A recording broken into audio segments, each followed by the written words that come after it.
शुक्ल पक्ष चौथ भाद्र माह तू जन्म, धन्य हुई सृष्टि धन्य हुई माँ।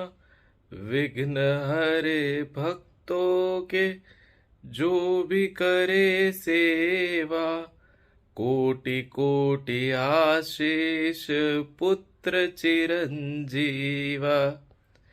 जी हाँ, આ છે જય જયકાર વિઘ્નહર્તા ગણપતિ બાપાના. આ આગમન છે આ ઘોર કળિયુગની અંદર પણ એ સુખ કરતાનું વિઘ્નહર્તાનું, જે ભાવ ભક્તિથી એ વિઘ્નહર્તાના શરણોમાં જાય છે, એ ભક્તોની પુકાર સાંભળનાર વિઘ્નહર્તા શ્રી ગણપતિ ભગવાનનું. માતા પાર્વતીની એ શક્તિ, જેનાથી એવા મહાદેવના પુત્ર ગણપતિ દાદા, જેમનું સ્વરૂપ ધ્યાન ધરતા જ એક અલગ જ પ્રકારની પ્રસન્નતા, સુખ, શાંતિ, સિદ્ધિ અને પરમ તત્વની પ્રાપ્તિ થયો એવું લાગે છે. એ વિઘ્નહર્તા શ્રી ગણેશના જન્મદિવસ, એમના આગમનના દિવસના જય જયકાર ચોમેર જ્યારે ગુંજી ઉઠે છે, ત્યારે એમ લાગે છે ધન્ય છે આ સનાતનની અંદર અવતાર લેનારા જીવન, ધન્ય છે.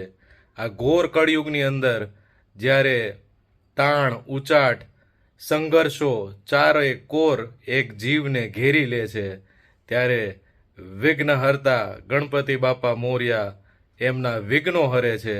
એટલે જ કહેવાય છે, અંધન કો આંખ દેત કોઢિલ કો કાયા, વાંજણ કો પુત્ર દેત નિર્ધન કો માયા. જે અશક્ય વસ્તુઓ છે એને પણ શક્ય બનાવે છે. ખાલી એક ભાવ, ભક્તિ અને સેવાના એ સંકલ્પથી ગણપતિ દાદા દરેક મુશ્કેલીને ટાળી, ભક્તોના વિઘ્નો હરી એને સુખ, શાંતિ અને પરમ ગતિ કરાવે છે. આ ઘોર કળિયુગની અંદર જ્યારે પ્રેમ તત્વનો મહિમા સમજાતો નથી, જ્યારે આપણે એક લાગણી, હૂંફ અને સાચા પ્રેમની શોધમાં હોઈએ છીએ, ત્યારે આ જીવંત દ્રષ્ટાંત છે કે એક માતા અને પિતાને જોડતી કડી, એક પુત્ર ભક્તિની પરાકાષ્ઠા કેવી હોય, એક મા પ્રત્યે, એક પિતા પ્રત્યે સમર્પણ ભાવના કેવી હોય.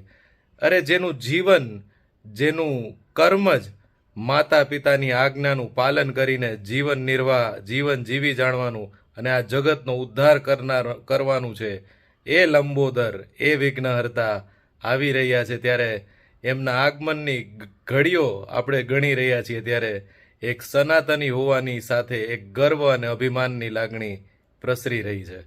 વિદ્યાર્થી લભતે વિદ્યામ, ધનાર્થી લભતે ધનમ, પુત્રાર્થી લભતે પુત્રાન, મોક્ષાર્થી લભતે ગતિમ. જે બી જીવ ગણપતિ સ્તોત્રમનું સાચા ભાવથી, એક સાચા સમર્પણની લાગણી સાથે એમને યાદ કરે છે, આ ઘોર કળિયુગની અંદર મહાદેવ શિવતુલ્ય એમને શક્તિ, શાંતિ અને મા જગદંબાની કૃપા તુલ્ય આશીર્વાદ આપનાર, આ કળિયુગનું સંચાલન કરનાર, આ કળિયુગની અંદર દિશા દોરી કરનાર મહાદેવના પુત્ર ગૌરી નંદન ગણપતિ બાપા જ્યારે આવી રહ્યા છે, ત્યારે આ અંતરની લાગણીઓ જાણે ઉત્સાહની પરાકાષ્ઠાએ પહોંચી ગઈ છે. ત્વમેવ માતા પિતા ત્વમેવ, ત્વમેવ બંધુ સખા ત્વમેવ. આ ઘોર કળિયુગની અંદર જીવ જ્યારે આ ઝંઝાવાતી સંઘર્ષોની અંદર અધર્મીઓના ટોળાઓની વચ્ચે જ્યારે એકલો અટુલો અનુભવ કરે છે, ત્યારે આ ગણપતિ બાપાની ભક્તિ કે તમે જ પિતા, તમે જ માતા, તમે જ બંધુ અને તમે જ મારા સખા. આ કળિયુગની અંદર જે બી જીવ સાચી શ્રદ્ધા અને સમર્પણના ભાવથી એ ગણપતિ બાપાની શરણે જશે, એ મંગલ મૂર્તિની શરણે જશે, એના બધા વિઘ્નો ગણપતિ બાપા પળવારમાં હરી લેશે.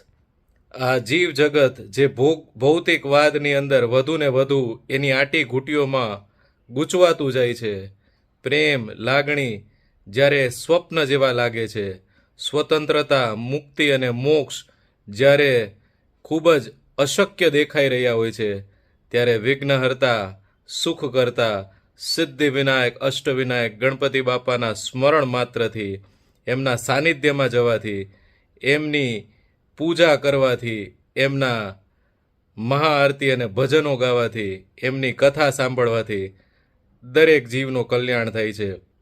એટલે જ આ ઘોર કળિયુગની અંદર ગણપતિ બાપા જાણે માતા પિતા મા પાર્વતી અને પિતા મહાદેવના આશીર્વાદથી જેમ કે કળિયુગનું સંચાલન કરી રહ્યા હોય, કળિયુગના આ અધર્મી વાતાવરણની અંદર મૂંઝવાતા અને કચવાતા જીવોને દિશા દોરી કરી રહ્યા હોય, અમને જો સાચી ભક્તિ અને ભાવથી સમર્પણ કરે તો એમને ઉગારી પણ લેતા હોય, એવા ગણપતિ બાપા આપણી વચ્ચે હોય, આપણને એવું લાગે કે જાણે આપણે આખું જગત જીતી ગયા.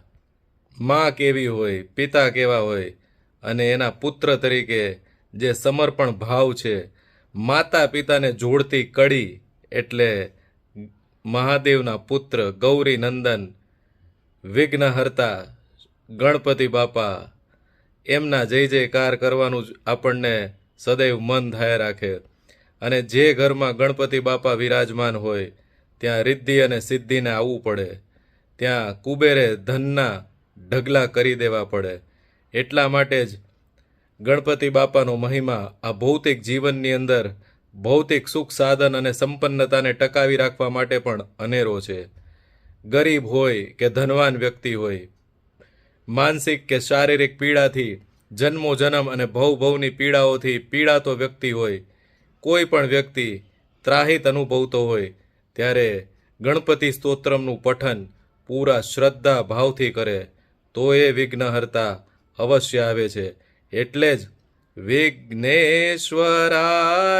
વરદાય સુરપ્રિયાય લંબોદરાય સકલાય જગદ્વેતાય. વિઘ્નોને હરનાર છે, કષ્ટો દૂર કરનાર છે, સુખ શાંતિ અને પરમ ગતિ અપાવનાર છે. આ કળિયુગના સાચા વિધાતા જેમણે પોતાના એક દંતથી મહાભારત લખી નાખ્યું અને આ જીવ જગતના કલ્યાણાર્થે એ જ્ઞાનના ભંડારો ખોલી નાખ્યા, એ ગણપતિ બાપાના જય જયકાર હો.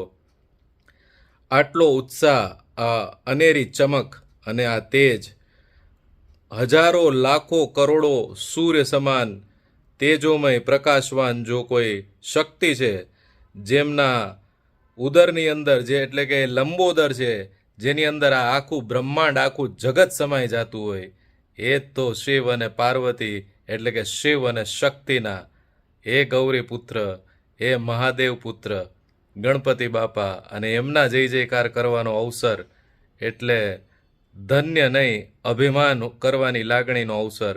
એટલે જ સનાતન જીવન પરંપરા, સનાતન વૈદિક પરંપરા એક જીવને સંપૂર્ણ વૈજ્ઞાનિક ઢબે દરેક આધાર અને પુરાવા સાથે દરેક વસ્તુ વ્યક્તિ અને પરમ શક્તિના સ્થાન સાથે એ શીખવે છે કે આ જીવ જગતનું આ બ્રહ્માંડની અંદર દોરી સંચાર કેવી રીતે થાય છે, સંચાલન કેવી રીતે થાય છે.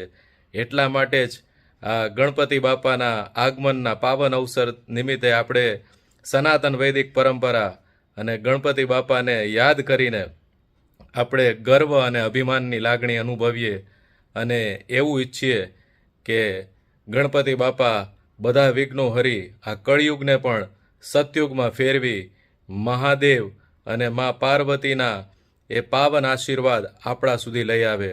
કારણ કે એ તો સ્વયં મહાદેવ અને મા પાર્વતીનું સ્વરૂપ બનીને આવ્યા છે. ગણપતિ જેવા કોઈ પુત્ર ના હોય અને મહાદેવ અને મા પાર્વતી જેવા કોઈ માતા પિતા ના હોય. માતા પિતા અને પુત્રના સંબંધો જ્યારે આજે બહુ સમજવા જેવા છે આ ઘોર કળિયુગની અંદર, ત્યારે આનાથી અનેરો દ્રષ્ટાંત કોઈ નથી. અને એ જ સનાતન વૈદિક પરંપરાની આ શિવલોકની, આ શિવાલયની, એ કૈલાસ પર્વતની આપણને આદર્શ તરીકે આપણા જીવનમાં ઉતારવા જેવી સંજ્ઞા મળે છે, જીવન જીવવાની આપણને આ મહાગાથા મળે છે. એટલે જ આ ગણેશ ચતુર્થીના પાવન અવસર ઉપર આપણે ગણપતિ બાપાના ગુણગાન કરીએ, સાચા અંતર્મનથી એક આત્માને જોડીને એ પરમાત્મા સુધી ગણપતિ સ્તોત્રમનું વારંવાર પઠન કરીએ. 100% 100% ખાતરી સાથે તમામ વિઘ્નો ગણપતિ બાપા હરી લેશે. ભાવ છે સમર્પણનો, કોઈ પણ પ્રકારની શંકા કર્યા વગરના સમર્પણનો. તો આ ગણેશ ચતુર્થીના પાવન અવસરના નિમિત્તે ગણપતિ બાપા મોર્યા. અને મિત્રો, તમને મારી આજે આ ગણપતિ બાપાની કથા ગમી હોય, મારી ગણપતિ બાપા પ્રત્યેના ભક્તિભાવની આ વાત ગમી હોય તો આ વિડીયોને લાઈક અને શેર અવશ્ય કરજો. અને ફરી મળીએ આગામી વિડીયોમાં કોઈ નવી કથા સાથે, નવી સ્ટોરી ટેલિંગમાં. ત્યાં સુધી જગદંબ.